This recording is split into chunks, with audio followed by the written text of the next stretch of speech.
Bonjour à tous et bienvenue dans cette nouvelle vidéo. On se retrouve comme d'habitude pour parler films, pour parler séries, pour parler sorties et bien évidemment pour parler plateformes de streaming, mais nous allons absolument pas aborder les plateformes de streaming cette fois-ci, nous allons parler d'une sortie cinéma que j'avoue je n'avais pas du tout vu passer, c'est-à-dire que j'ai découvert la bande-annonce il y a une semaine, le film m'a fait envie, notamment du fait de son casting, et je me suis laissée surprendre, en fait je réservais ma place sur un coup de tête comme ça, et j'ai été très surprise par le film, et je pense que beaucoup de gens vont être très surpris par ce film, déjà parce qu'il n'est pas exactement ce qu'il semble être, mais nous allons aborder ce sujet. J'ai donc découvert Bones and All au cinéma, et j'ai eu juste trop envie de vous en parler sur le moment, parce que vraiment, enfin, il y a beaucoup de choses à dire sur ce film nous dit beaucoup de choses également. Il y a notamment, comme vous l'avez vu dans la miniature, des gens qui ont quitté la salle, enfin... Voilà, il y a beaucoup de choses à dire sur ce film, donc je ne vous en dis pas plus, je vous laisse avec le générique, on se retrouve juste après.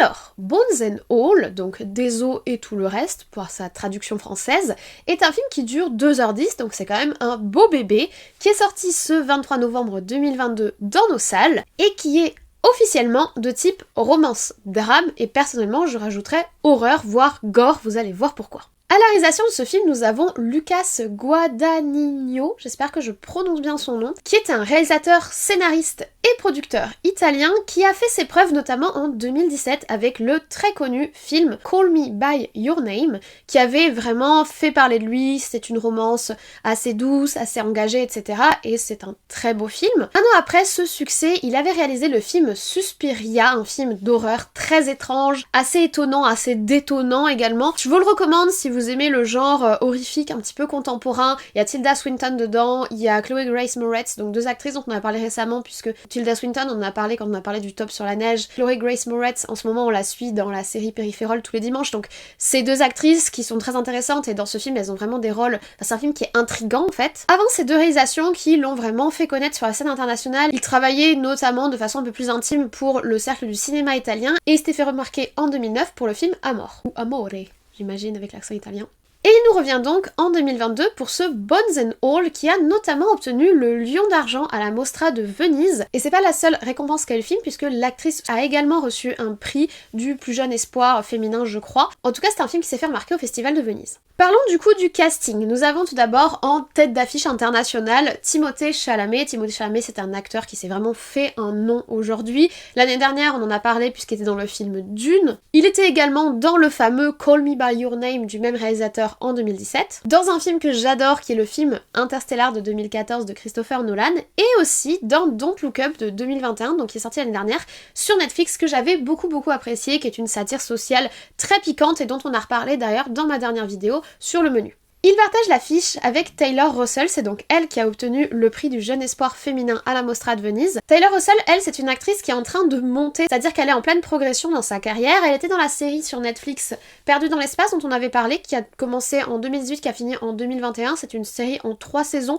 que personnellement j'avais bien aimée. C'est de la petite science-fiction familiale, c'est assez sympathique. Dans le domaine de l'horreur, elle a joué dans le film Escape Game de 2019 ainsi que dans sa suite Escape Game 2 l'année dernière. Et elle était également dans Before I Fall, un film qui adaptait un roman en 2017. Ces deux jeunes acteurs partagent l'affiche avec Mark Rylance. Alors Timothée Chalamet et Mark Rylance, ils ont déjà travaillé ensemble, notamment sur le fameux film Don't Look Up dont je vous ai parlé. Mark Rylance, il était également dans le film Dunkerque de Christopher Nolan, oui, encore lui, en 2017. Et en 2015, il était également dans le très sympathique Le Pont des Espions, qui est un film qui se passe durant la guerre froide. C'est un acteur qui a vraiment une certaine aura lorsqu'il est à l'écran, et je l'ai trouvé vraiment révélé dans ce film. J'ai beaucoup apprécié de le voir à l'image. Mais d'une manière générale, tous les acteurs jouent très bien, on va en reparler, et ça fait partie des très gros points forts du film. Mais avant toute chose, et avant de pouvoir rentrer dans les détails, il faut que je vous dise de quoi parle le film, parce que honnêtement, le film a une com plutôt discrète sur son réel sujet, sur la réelle thématique qui est abordée dans l'histoire. Il a une communication qui est plutôt tournée autour de la romance et de l'aspect un petit peu dramatique social, mais il nous cache une autre partie du film qui est majeure et qui est notamment celle qui a fait quitter la salle à de nombreuses personnes. Nous sommes aux États-Unis dans les années 80-90, enfin plutôt 80 je pense, au vu du style vestimentaire et de la technologie auquel les gens ont accès, etc. Nous sommes dans la province américaine, nous sommes dans la campagne profonde américaine, assez désœuvrée avec beaucoup de marginaux, cheminots qui parcourent les routes, etc. en quête d'un avenir meilleur. Et nous allons suivre Marine, qui est une jeune fille qui vient à peine d'avoir 18 ans. Et du fait de différentes circonstances, Marine, elle est un petit peu livrée à elle-même et on va un petit peu suivre son vagabondage. Elle a une quête, elle va parcourir les États-Unis. On va la suivre en fait dans ce parcours. Et ce parcours va lui faire croiser le chemin de Lee, un autre jeune un petit peu livré à lui-même. Et ils vont tout simplement faire un bout de chemin ensemble et ça va être le début d'une romance naissante. Mais avant toute chose, c'est pas l'amour qui va rassembler ces deux êtres, c'est leur différence. C'est pas une différence métaphorique, sociale ou idéologique, on va dire, c'est une différence réelle qui est dans leur nature, dans la nature de ce qu'ils sont. C'est là que réside tout le mystère du film et c'est là que réside le fait que ce film peut clairement choquer si on n'est pas prêt à recevoir ce message. J'en arrive donc à vous faire un trigger warning comme on dit maintenant, donc un avertissement. Ce film est très violent. Il est très gore, il est très dur, il est très graphique visuellement au niveau du sang, au niveau des corps, au niveau de la nudité et au niveau de la violence sur les corps. Pour ceux qui ne veulent pas en savoir plus, je vous mets un petit spoiler ici, une spoiler alerte, et je vous invite à aller dans le sommaire pour aller directement à la suite de mon avis, je reviendrai pas sur le sujet. Pour les autres, je vais vous en dévoiler un peu plus, histoire que vous puissiez vous faire une idée exactement de ce que vous iriez voir si vous choisissez d'aller voir ce film au cinéma. Nous sommes dans des thématiques proches du vampirisme, voire des zombies, puisque nous allons parler d'anthropophagie, c'est-à-dire de cannibalisme. Alors le film ne s'en fait pas mystère une fois qu'il est lancé, ça n'apparaît pas du tout dans la bande-annonce ou dans la description du synopsis si vous faites des petites recherches, mais par contre, une fois que le film a commencé, dès les 10 premières minutes, on est de suite dans l'ambiance, on va dire, et la thématique est abordée de but en blanc, donc le film ne s'en cache pas une fois que t'es dans l'histoire. Mais voilà, du coup, on traite de consommation de corps humain, et c'est visuellement et très graphiquement montré à l'image. Alors, personnellement, vous connaissez mon attrait pour l'horreur, pour le gore, etc. Ça a été plutôt une très agréable surprise parce que je m'attendais absolument pas à ça. Je m'attendais à aller voir une romance un petit peu sociale dramatique. Donc j'étais super ravie et super étonnée puisque je m'y attendais vraiment pas. Mais il y a des gens pour qui ça a été dramatique puisqu'ils ont tout simplement quitté la salle. Alors pas dès la première scène qui est on va dire la plus soft de tout le film, mais dès la répétition, c'est-à-dire lorsque ce phénomène réapparaît à l'image, il y a 5-6 personnes qui ont quitté la salle et qui sont tout simplement parties, qui ont quitté le film. Honnêtement, je peux comprendre parce que c'est quand même super cru visuellement et le film ne prévient pas en fait que c'est le genre de choses que tu vas voir, donc forcément si tu t'attends à venir voir une petite romance sous fond de critique sociale des États-Unis, et bah t'es pas forcément psychologiquement prêt pour ce genre de spectacle. Il y a des gens en plus qui ne le supportent pas, qui sont beaucoup plus sensibles que moi, chose que je respecte, donc je préfère vous prévenir. C'est un trigger warning pour les gens sensibles, pour tout ce qui est dégradation des corps évidemment, pour tout ce qui est sang et pour tout ce qui est consommation de chair humaine. Donc le film a vraiment un côté trash malsain, voire carrément glauque de ce côté-là, d'autant plus que c'est montré sans la moindre, on va dire, retenue, et qu'on y va franco visuellement sur les images. Donc je préfère vous prévenir, je comprends totalement les gens qui ont sauté cette partie un petit peu spoilante entre guillemets, même si je vous en dis pas plus que ça, mais je pense que, surtout ce que je vais vous partager de mon expérience du film, qui est globalement plutôt positive, il faut quand même faire un point là-dessus, ça va clairement coincer aux entournures pour certaines personnes. Fin de la partie spoilante, venons-en à la direction artistique comme d'habitude. Donc le premier point que je vais aborder pour faire le lien avec ce que je vous ai dévoilé en spoiler, c'est un film qui est visuellement très violent et qui assume cette violence de façon totalement décomplexée. On a une image qui est pas du tout pudique sur les corps, pudique sur le sang, pudique sur la chair. Si le film met au centre du sujet ces personnages, il met également au centre du sujet la chair de ces personnages et la relation qu'ils ont vis-à-vis de la chair et de ce sang et de cette violence. Et vraiment, c'est montré de façon totalement assumée, totalement brute, et ça peut vraiment gêner, mais visuellement, moi personnellement, j'aime quand les films ont l'audace d'assumer leur violence pleinement. Je vous en ai parlé dans le film Le Menu, je vous en ai parlé il y a quelques temps déjà dans le film The Sadness, qui pour le coup est un film ouvertement gore. Alors certes, c'est absolument pas pour tout le monde, et je conteste pas du tout ça, mais moi j'apprécie qu'un film soit honnête vis-à-vis de sa violence. Moi, quand un film est violent, mais que au moment crucial entre guillemets, il y a un personnage qui passe où on entend des cris dans un coin et on nous montre la fenêtre par là, je peux comprendre évidemment, mais je préfère quand le film assume complètement son propos, et là c'est 100% le cas à l'image. Au-delà de ça, le film est très poétique et très contemplatif. On a vraiment une façon de filmer qui est relativement douce, qui est relativement mélancolique également, une façon d'aborder cette espèce d'Amérique un petit peu provinciale, un petit peu campagnarde, un petit peu reculée, qui je trouve est pleine d'une certaine douceur un petit peu dramatique. C'est-à-dire que même si on se fait pas l'économie du violent ou du choquant, on a quelque chose d'un petit peu doux, d'un petit peu poétique, de presque vieux. T'as presque l'impression de voir un vieux film, car une façon de regarder l'Amérique, une façon de regarder ses paysages et une façon de regarder ses personnages un petit peu dans la retenue, mais à la fois dans l'intime. C'est assez subtil et j'ai beaucoup aimé le regard qui est porté à travers la caméra et que le regard qu'on porte en fait sur l'environnement comme les personnages du film. On oscille constamment entre le bizarre et l'esthétique, on a une volonté esthétisante dans l'image qui est vraiment présente. Ça m'a rappelé en fait Suspiria, mais ça m'a rappelé plein d'autres films que j'aime beaucoup. Le film Morse traite du vampirisme de cette façon-là, un petit peu détournée, un petit peu poétique. Le film Dr. Sleep, donc la proposition de séquelle de Shining, qui est beaucoup plus basée sur le roman de Stephen King, a aussi cette approche-là un petit peu mélancolique, un petit peu esthétisante. Et ça m'a également énormément rappelé un film français, le film de Julia Ducournau, Grave.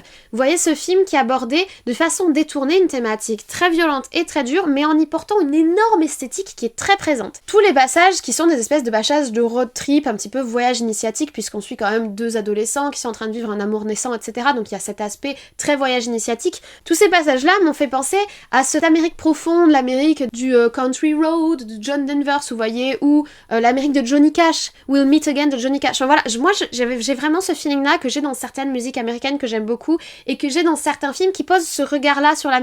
À la fois un regard dur, parce qu'il y a quand même un message social qui est très présent dans le film, on en reparlera dans la dernière partie de la vidéo, mais également une sorte d'amour mélancolique pour ce territoire, et personnellement j'ai trouvé ça assez touchant comme façon de filmer, et assez enrobant, comme un cocon en fait. C'est ultra violent par moments, et pourtant t'as cet aspect cocon enrobé, où on pose un regard très doux et très tendre sur nos personnages comme sur les territoires qu'ils traversent. Donc il y a un très fort contraste entre la tendresse qui est portée à la fois par les acteurs qui jouent extrêmement bien. Trois acteurs, que ce soit Timothée Chalamet, Taylor Russell ou également Mark Rylance, ils jouent extrêmement bien et le regard qui est posé sur eux est plein d'humanité, ce qui fait que t'es pas dans je l'aime ou je le déteste. C'est beaucoup plus fin que ça au niveau de l'émotion qui est dégagée par l'image, et j'ai trouvé ça très intelligent dans la façon dont c'est conçu, même si effectivement c'est très mou, c'est très contemplatif. Et normalement, moi, les trucs un peu contemplatifs, je m'ennuie rapidement, mais là, avec cette dureté, cette violence des thématiques et des certaines images qui sont abordées,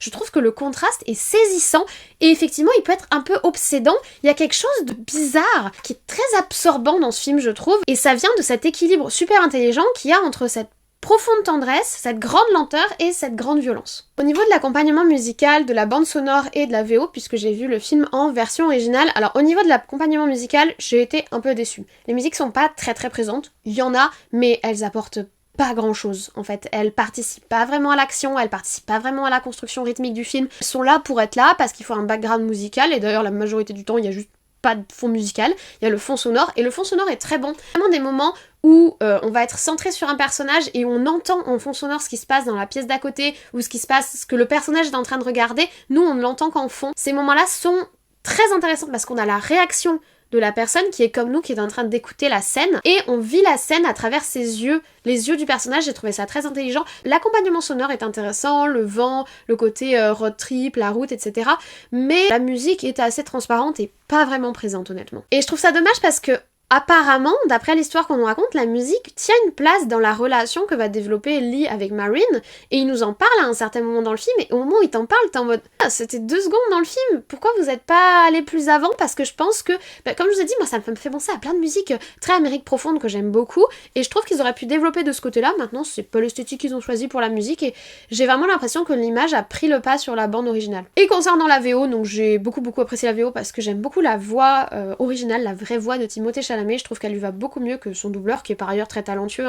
J'avais écouté Dune en français et ça marche très bien, mais j'aime beaucoup sa voix originale. En plus là, il prend un espèce d'accent de redneck romantique un petit peu, et j'ai trouvé ça très sympathique. Mais honnêtement, il n'y a pas de subtilité spécifique à la VO, il n'y a pas d'expression particulière ou quoi, donc je pense que la version française fait très bien le taf. Ils vont probablement traduire les termes qu'ils utilisent pour se désigner dans le film en français, je pense que ça marche très bien. Donc de ce côté-là, VO ou VF, je pense que c'est équivalent. On en vient au rythme du film. Je vous ai parlé beaucoup de l'image, je vous ai dit que l'image prenait le pas sur la bande originale, et elle prend aussi le pas sur le rythme. Faut être honnête quand même, le film s'écoute beaucoup parler, l'image se regarde beaucoup elle-même, on va dire ça comme ça, pour transférer l'expression s'écouter parler en image, l'image se regarde beaucoup elle-même. Il y a des moments où ça fait que le film est un peu longué. Alors en soi, j'ai pas trouvé qu'il y avait des moments qui étaient particulièrement ennuyants, mais il y a peu de dialogues, et les dialogues sont pas ultra pertinents, l'émotion des personnages passe surtout par l'image, l'émotion liée aux situations l'explication passe également beaucoup par l'image, notamment les images chocs liées à la violence du film. Et bah du coup, à part l'image, il n'y a pas grand chose pour venir puncher un petit peu tout ça. Et oui, il y a des moments où le rythme retombe un peu et où le film a un petit côté ronronnant. En plus, on est sur un mouvement perpétuel puisqu'on est sur un voyage du début à la fin. Et ça aussi, ça donne un côté un peu berçant au film. Le film est pas super rythmé, soyons honnêtes. Il y a pas vraiment de début, il y a pas vraiment de fin, on est plutôt sur cette espèce de mouvement perpétuel qui fait par ailleurs partie du message du film et de ce qu'il essaye de nous transmettre. C'est le moment d'emphase de la vie de nos personnages, ce sont les moments de violence, et du coup ce sont les seuls moments un peu chocs par rapport au rythme et par rapport au déroulé de ce qu'on regarde. Mais résultat, on a ce côté un petit peu plan-plan. Le film est un peu plan-plan. Moi, j'ai pas trouvé ça particulièrement gênant parce que j'étais vraiment captée par l'ambiance et captée par l'image, mais je pense que si déjà vous êtes pas à fond sur le côté violent machin, si vous êtes pas à fond sur le relationnel entre les personnages, et qu'en plus il y a ce côté plan-plan machin, certains vont probablement avoir du mal à rester dans le film. Donc en soi, ça s'explique totalement parce que le sujet du film, c'est cette espèce de fuite perpétuelle de nos héros, qui va être une fuite perpétuelle métaphorique de l'humanité, ce côté manger ou être mangé, ce côté survie, ce côté aimer ou être aimé, et toujours fuir la situation dans laquelle on est et être dans la fuite en avant. Donc en soi, vu que le propos du film, c'est cette espèce de fuite en avant de l'humanité et fuite en avant des êtres humains, c'est pas particulièrement choquant que le film n'ait pas vraiment ni début, ni fin, ni emphase, ni action. Mais bon, c'est pas une excuse, un film c'est supposé nous raconter une histoire, c'est supposé nous emporter dans son histoire, et là, si t'as pas accroché dès le départ, je pense que c'est très difficile de rentrer dedans. Cette espèce d'effet tranche de vie sur fond gore que j'ai trouvé très bien équilibré au niveau de l'image, et pour le coup beaucoup moins équilibré au niveau du rythme, d'autant plus que, comme on va le voir tout de suite, ils ont pas vraiment creusé leur scénario et creusé leur histoire. On va un petit peu aborder le scénario et c'est le moment de vous dire que ce film est une adaptation d'un roman de 2015 qui a été écrit par Camille De Angelis et qui est pas du tout classé romance ou drame, qui est une fantasy horrifique. C'est un gros bébé de 249 pages. En soi, le livre a pas vraiment été encensé par la critique ni a été particulièrement descendu, mais il y a une grosse différence entre le livre et le film, c'est que si le film reprend vraiment bien l'histoire du livre, il ne développe pas du tout les aspects technique de son univers, et c'est là qu'au niveau scénaristique on se retrouve avec un problème. On a un univers qui est un peu fascinant, un peu intriguant, avec ce côté ultra violent, ce côté ils sont parmi nous, etc. Mais on n'a aucune explication. Du coup, l'univers, plus on avance, moins il se tient, parce que si on n'a pas quelques infos pour le faire tenir debout sur qui sont ces gens, qu'est-ce qu'ils veulent, d'où ça vient, comment font-ils ci, comment font-ils ça, comment ils se débrouillent pour, etc.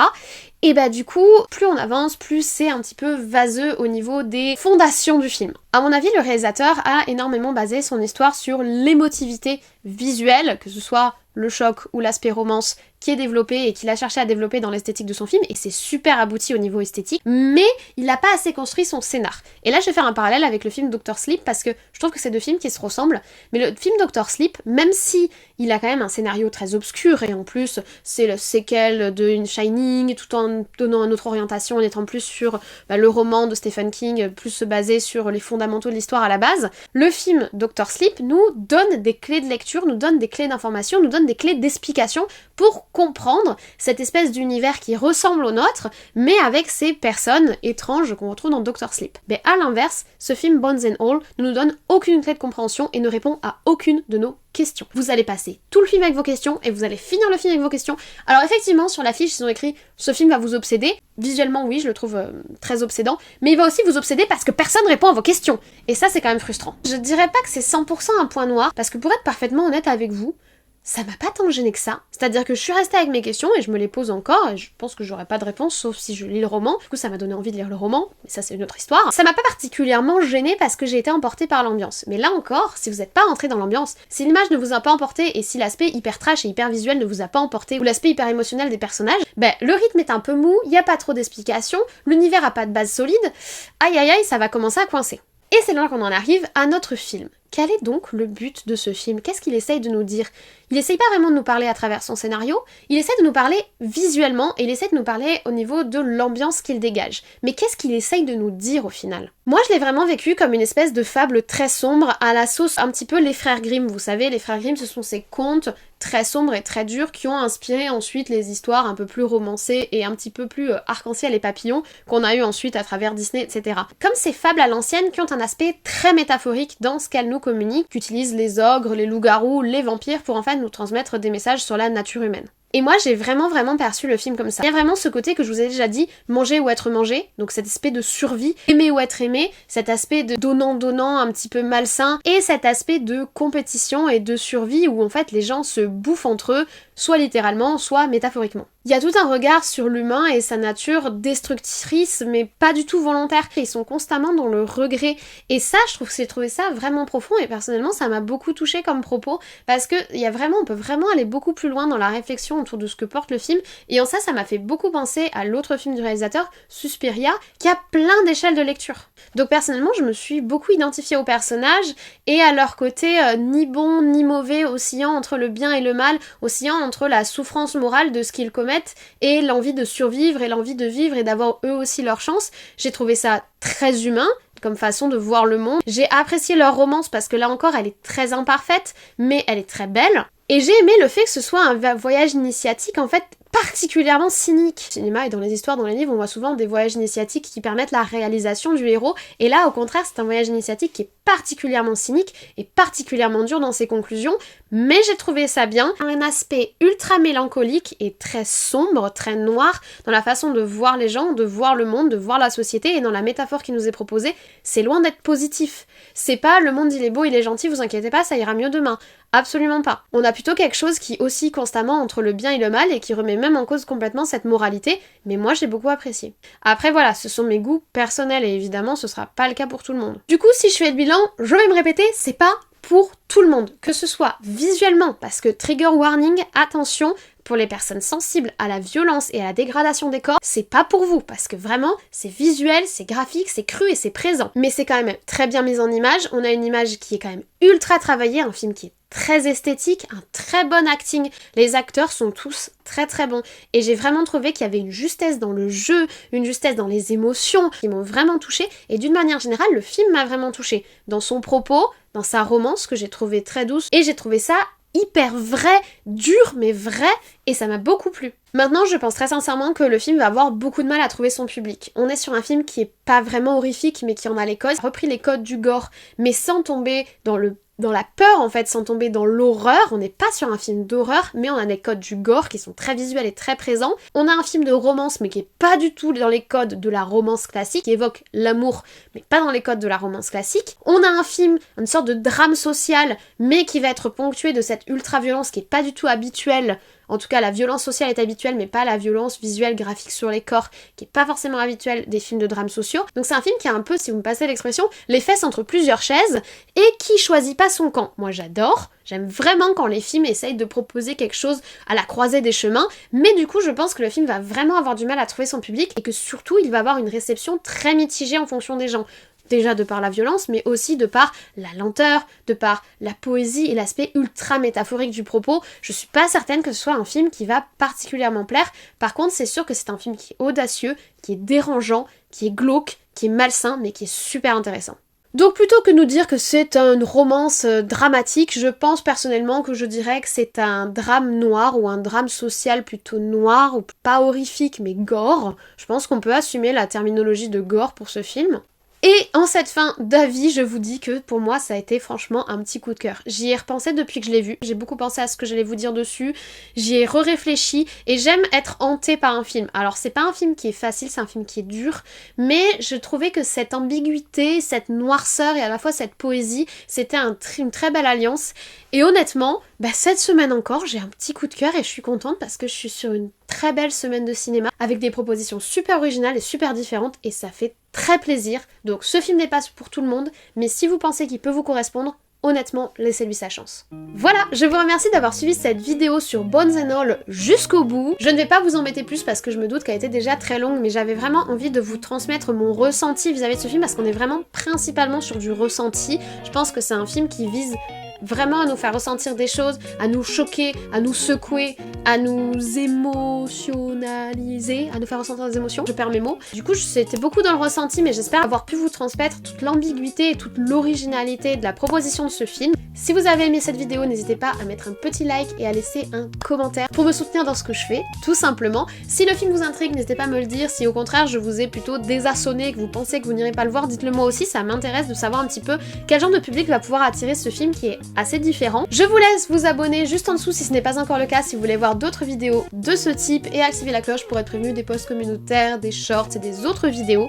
Ceci étant dit, je ne vous embête pas plus, je vous souhaite une très bonne journée, une très bonne semaine, de très bons visionnage comme toujours. Peut-être Bones and All, dites-moi si vous allez le voir au cinéma. Et je vous dis à très vite.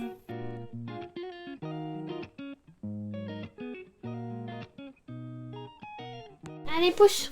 C'est ma place, gros rat. Voilà. Viens avec moi. Oh là là. Qu'il est gros ce rat. T'as fait tout ton poil d'hiver et t'as fait tes réserves, t'es hyper gros. Voilà, on est pas bien là. Oh, si tu ronronnes dans le micro, je pense qu'ils vont t'entendre, honnêtement. On écoutera ça, mais tu vas pas pouvoir rester là très longtemps parce qu'ils vont t'entendre ronronner dans le micro. Et que ça... Bah attends, allez, voilà. Va sur le plaid. Voilà, on est pas bien là. Allez, ouf. La luminosité est bof, mais bon. C'est parce qu'il fait pas beau. Il pleut depuis un petit moment maintenant. Bonjour à tous et bienvenue. Et qui, du fait de différentes circonstances que je vais pas développer ici, et un petit peu laisser zombies, puisque nous allons parler de... C'est laborieux comme vidéo, j'ai eu du mal à trouver mes mots. Il y a des films, tu peux aisément expliquer pourquoi tu les as aimés ou pourquoi tu les as pas aimés, quand c'est très tranché. En soi c'est tranché, j'ai beaucoup aimé ce film, mais des fois c'est très difficile de dire ce qu'on a aimé en fait. Quand c'est totalement dans le ressenti, c'est très difficile de formuler l'appréciation d'une chose ou d'une autre. C'est les goûts, voilà, c'est les goûts. Mais en soi le film est très bien réalisé, donc ça je peux le dire, mais c'était pas facile de vous l'exprimer. Bref, voilà, je vous laisse.